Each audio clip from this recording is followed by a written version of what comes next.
India 4 கட்ட போதைப்பொருள் ஒருங்கிணைப்பு மையம் அப்படின்ற ஒரு விஷயம் செயல்பாட்டுக்கு வந்திருக்கு. இது எதுக்காக கொண்டு வரப்பட்டிருக்குன்னா, சட்டவிரோதமான போதைப்பொருள் வர்த்தக பிரச்சனையை தீர்க்கிறதுக்காகவும், உள்ளூர் காவல்துறை மற்றும் போதைப்பொருள் எதிர்ப்பு முயற்சிக்கு இடையே ஒத்துழைப்பை மேம்படுத்துறதுக்காகவும் இந்த 4 கட்ட போதைப்பொருள் ஒருங்கிணைப்பு மையம் உருவாக்கப்பட்டிருக்கு.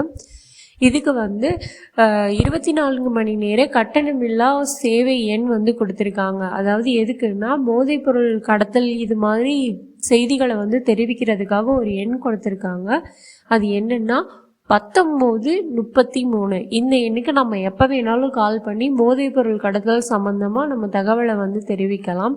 அதுபோக ஒரு போதைப்பொருள் மறுவாழ்வு மையம் ஓப்பன் பண்ணியிருக்காங்க. என்னென்னா மடக் பதர் நிஷேத் அசூஜனா கேந்திரா அப்படின்றது. இது எதற்காகனா, போதைப் பொருளில் அடிமையாகி மீண்டு வர்றதுக்காக இந்த ஒரு மையம் உருவாக்கப்பட்டிருக்கு.